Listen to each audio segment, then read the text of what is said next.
வணக்கம் நண்பர்களே. விஜயை அசைக்க முடியுமா? அசைக்க நினைக்கிறாங்க திமுக, அண்ணா திமுக அப்படின்னு அமைச்சர் நிர்மல்குமார் சொல்லியிருக்கிறார். எப்படி அசைக்க நினைப்பாங்க? இன்னைக்கு கூட திமுகல திரு ஸ்டாலின், உதயநிதி ஸ்டாலின், திரு சபரீசன் அவங்களும் அண்ணா திமுக இருந்து எடப்பாடி பழனிசாமி, அவருடைய மகன் மிதுன் பழனிசாமி இவர்களும் இன்னைக்கு கூட பேசுறாங்க. எப்படி கூட்டு சேர்ந்து இந்த ஆட்சி அசைக்கலாம் அப்படின்னு நிர்மல்குமார் அமைச்சர் சொல்றார். அது உண்மையா இருக்குமா? ஒரு அமைச்சரே சொல்றாருன்னா கிட்டத்தட்ட உண்மையா இருக்க வாய்ப்பு இருக்குல்ல. திரு விஜயோட ஆட்சி கொஞ்சம் கொஞ்சமா மேல போயிட்டு இருக்கு. இதனால திமுக, அண்ணா திமுக ரொம்ப கலங்கி போயிருக்காங்க.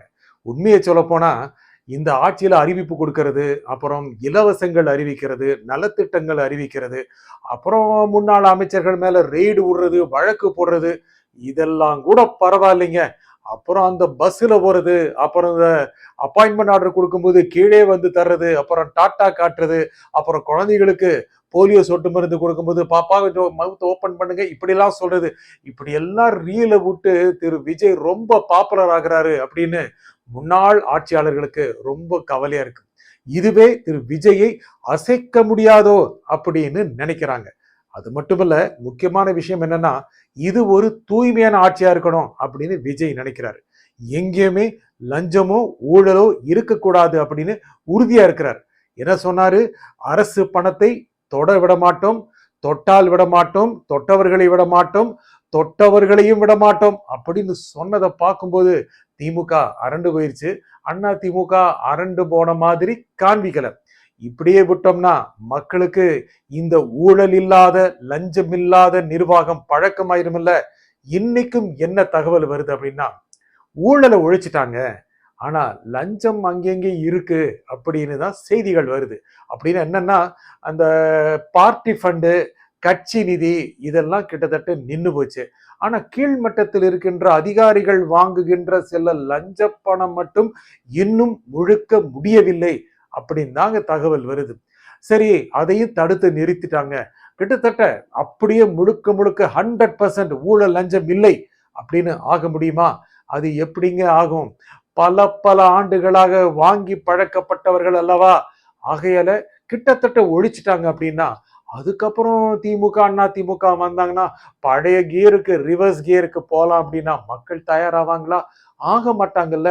இதனாலதான் அவரை சொல்றது, இவரை சொல்றது என்ன? Corruption commission, corruption commission collection அப்படின்னு சொல்லுவாங்க. 3 சி.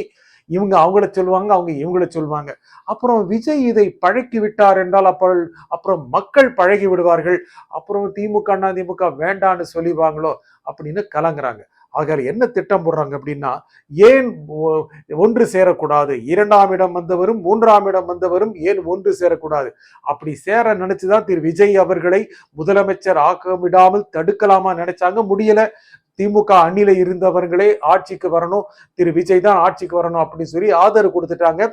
இடதுசாரிகள் தவிர மற்றவர்கள் ஆட்சியில பங்கு வகிக்கிறாங்க. இந்த சமயத்துல எப்படி ஒன்று சேர்றது அப்படின்னு நினைக்கிறாங்க. ஒரு அண்டர்ஸ்டாண்டிங் வச்சுக்கலாமா? முக்கியமா என்னன்னா, திருச்சி கிழக்கு தொகுதியில திரு விஜய் அவர்கள் ராஜினாமா செய்த 2 தொகுதியில போட்டியிட்டு 1 ராஜினாமா செய்தார் அல்லவா, அதை எப்படியாவது வென்றுவிட வேண்டும் அப்படின்னு திமுக நினைக்குது. அதுக்கு அண்ணா திமுக உதவி செய்யாதோ அப்படின்னு விரும்புது. அப்புறம் மற்ற இடங்கள் கிட்டத்தட்ட 5 தொகுதிகள், ஏன் கிட்டத்தட்ட சொல்றோம்னா இதுவரைக்கும் 6 தொகுதிகளில் சட்டப்பேரவை இடைத்தேர்தல் வரப்போகுது. அந்த 5 தொகுதிகளும் அண்ணா திமுகவுடையது. அத்தனையுமே அண்ணா திமுக நின்று ஜெயிக்க முடியுமா அப்படிங்கிறது கஷ்டம். இருந்தாலும் 1, 2 அண்ணா திமுக ஜெயிக்கிறதுக்கு திமுக உதவாதோ அப்படின்னு அண்ணா திமுக நினைக்குது. இதுல என்னன்னா, வெளிப்படையா சொல்ல முடியாது. வெளிப்படையா சொன்னா நம்ம ஊடகங்களை வச்சு செஞ்சிருவாங்க. என்னங்க முந்தா நாள் வரைக்கும் எலியும் பூனையுமா இருந்தவர்கள், கீரியும் பாம்பா இருந்தவர்கள் விஜய் அவர்களை வீழ்த்த வேண்டும் என்பதற்காக கை குலுக்குகிறீர்களே அப்படின்னு சொன்னாங்களவா. சிபிஎம் கூட ஒரு போஸ்டர் போட்டாங்க, உங்களுக்கு தெரியும் நினைக்கிறேன். திமுக, அண்ணா திமுக, பாஜக இவர்களுடைய கொள்கை புடலங்காய் ஏற்கத்தக்கதில்லை அப்படின்னு சொன்னாங்கல்லவா, அது வெளிப்பற்றும். அதனால ஒரு அண்டர்ஸ்டாண்டிங் கூட போகலாமா? எப்படின்னா, போட்டி போடாம இருக்கிறது, ஆனா கீழ்மட்டத்துல சொல்றது, நீங்க அண்ணா திமுக போட்டுருங்க அப்படின்னு திமுக சொல்றது, நீங்க திமுக போட்டுருங்க அப்படின்னு அண்ணா திமுக சொல்றது. என்னங்க 1.5 மாசம் முன்னால அப்படி போட்டி போட்டவங்க இன்னைக்கு கை குலுக்குங்க அப்படின்னா அடிமட்ட தொண்டர்கள் தயாராவார்களா? அவர்களையாவது எப்படி மேல் இருக்கின்ற நிர்வாகிகள் சரி கட்டிடுவாங்க அப்படின்னா பொதுமக்கள் தயாராவாங்களா? நீங்க 2 பேரும் சேருங்க, அண்ணா திமுக திமுக சேர்ந்துட்டோம், நீங்க தாவேகாவை தோற்கடிக்கணும் அப்படின்னா தயாராவாங்களா? வச்சு செஞ்சிட மாட்டாங்க. இது அவங்களுக்கு இப்போதைக்கு தெரியல. ஏன் தெரியல அப்படின்னா, அதிகாரம் கிடைச்சராதா, ஆட்சி வந்துராதா அப்படிங்கிற ஒரு மயக்கம் இருக்கல்லவா, அது மனதை மயக்குகிறது. எப்படியாவது இந்த இடைத்தேர்தல்களில் தாவேகாவை வீழ்த்தி விட வேண்டும். அப்புறம் அப்படியே பில்டப் பண்ணி கொஞ்சம் கொஞ்சமா எல்லாரும் சேர்ந்து அப்படியே ஒன்னியமெல்லாம் ஆக்கலாம் அப்படின்னு நினைக்கிறாங்க. அது சாத்தியமில்லை. திரு விஜய் அவர்களுடைய புகழ், முதலமைச்சர் விஜய் அவர்களுடைய புகழ் கொஞ்சம் கொஞ்சமா மேல போயிட்டு இருக்கு. ஆட்சி நிர்வாகம் பற்றிய நல்ல அபிப்பிராயம் மக்கள் கிட்ட வந்துகிட்டு இருக்கு.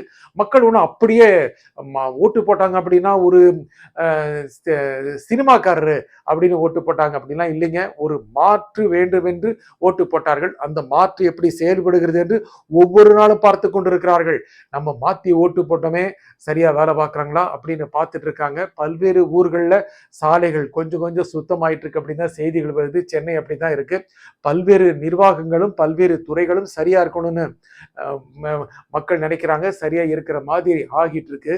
இந்த சமயத்துல திமுக அண்ணா திமுக சேர்வார்கள் அப்படின்னா கொஞ்சம் கஷ்டம், மக்கள் ஏத்துக்க மாட்டாங்க. இருந்தாலும் பரவாயில்ல, ஏதாவது முடிவு பண்ணுவோம், இந்த ஆட்சி எதுவும் நிலையான ஆட்சி இல்லை அப்படின்னு மக்களுக்கு காமிப்போம், இந்த ஆட்சியாளர்களுக்கு காமிப்போம் அப்படின்னு நினைக்கிறாங்க. விஜய் ரொம்ப கேஷுவலா இருக்காருங்க, ரொம்ப பர்ஃபெக்டா இருக்காரு. முக்கியமாக அமைச்சர்களுக்கு தொடர்ந்து இன்ஸ்ட்ரக்ஷன் கொடுத்திருக்கிறாரு, எந்த ஒரு தவறு நடந்துடக்கூடாது அப்படின்னு அதிகாரிகளை கட்டுக்குள் வைக்க முயற்சி செய்து கொண்டிருக்கிறார். ஏன் முயற்சி செய்து கொண்டிருக்கிறார் சொன்னோம்னா, அதிகாரிகள் காலங்காலமாக பணியில் இருப்பவர்கள், பல்வேறு ஆட்சிகளை பார்த்து வந்தவர்கள், பல்வேறு முதலமைச்சர்களை பார்த்து வந்தவர்கள், புதிய ஆட்சிக்கு தகுந்தது போல் அவர்கள் மாற வேண்டும் என்பதற்கு ரொம்பவும் கஷ்டமான ஒரு முயற்சி தான். அதை செய்யணும்னு நினைக்கிறாங்க. அப்புறம் திரு விஜய் அவர்கள் அடுத்த லிஸ்ட்ல இருக்கிறது செந்தில் பாலாஜின்னு சொல்றாங்க. நேருக்கு எதிராகவும் நடவடிக்கை பாயும்னு சொல்றாங்க. அப்புறம் அனிதா ராதாகிருஷ்ணன் போன்றவர்கள் லிஸ்ட்ல இருக்காங்களாம். ஆனா இந்த மாதிரி நடவடிக்கை எல்லாம் எடுத்தா ஈடி இருக்க ஈடி மேல டெல்லியில் இருக்க அவங்களும் வந்து குதிச்சிருவேன்னு சொல்றாங்க. ஏன்னா இந்த ஆட்சி நல்லா போறது அப்படின்னா திமுக அண்ணா திமுக பலவீனம் அடைவதற்கு வாய்ப்பு அப்படின்னு மோடி நினைக்கிறதா தெரியுது. இது எல்லாமே கொஞ்சம் திமுக அண்ணா திமுக கவலை தான் கொடுக்குது. அவங்க கிட்ட ஃப்ரெண்ட்லியா இருக்கிற மாதிரி தான் காமிப்பாங்க. இருந்தாலும் அவங்களை பலவீனப்படுத்துவதற்கான சூழ்நிலைகள் இருந்தால் அதற்கும் ஆதரவு கொடுப்பார்கள் மேலிடத்தில் இருப்பவர்கள். இதெல்லாம் கொஞ்சம் கவலையா இருக்கு. இதுல இன்னும் கவனிக்க வேண்டிய விஷயம் என்னன்னா, எடப்பாடி வழக்கம் போல டபுள் கேம் ஆடுறாரு. என்னன்னா ஒரு பக்கம் திமுக ஹோப்பு கொடுத்துட்டே இருக்கிறது, அப்புறம் தாவேகா பக்கம் போனால் கொஞ்சம் நன்றாக இருக்குமோ அப்படின்னு திட்டம் போடுறது. அதனால பிரிஞ்சு போனவங்க திரும்பி வந்தாங்க இல்லையா, அவங்களுக்கெல்லாம் பதவி கொடுத்தாரு. எல்லாம் டம்மி பதவின்னு சொல்றாங்க. வேலுமணி ஹாப்பியா இல்ல, இன்னும் கூட மற்றவர்களும் ஹாப்பியா இல்ல. அவங்களுக்கான துணை பொதுச் செயலாளர் என்ன டம்மி பீஸ் அது அப்படின்னு நினைக்கிறாங்க. அவங்கள கொஞ்சம் ஹாப்பியா இருக்கு, கொஞ்ச நாள் இருங்க, நம்ம நல்ல செய்தி வருது அப்படின்னு சொல்லி அவங்க சரி கட்டலாம். ஆகிய எடப்பாடியை நம்ப முடியாது அப்படின்னு திமுக நினைக்குது. அப்புறம் எங்கேன்னு திரு விஜய் தேடின போது பேசினார் இல்லையா சட்டப்பேரவையில், அப்போ திரு எடப்பாடி பழனிசாமி சிரிச்ச சிரிப்பு இருக்கே, அது திமுகவுக்கு மறக்கவே மாட்டேங்குது. இதெல்லாம் உள்குத்து இருக்குங்க. இதெல்லாம் தாண்டி இவங்க எப்போ ஒன்று சேர்ந்து ஆட்சிக்கு எதிராக நடவடிக்கை எடுக்கிறது, ஒன்று கூடி தேர்தலை போட்டியிடுறது. நன்றி, வணக்கம்.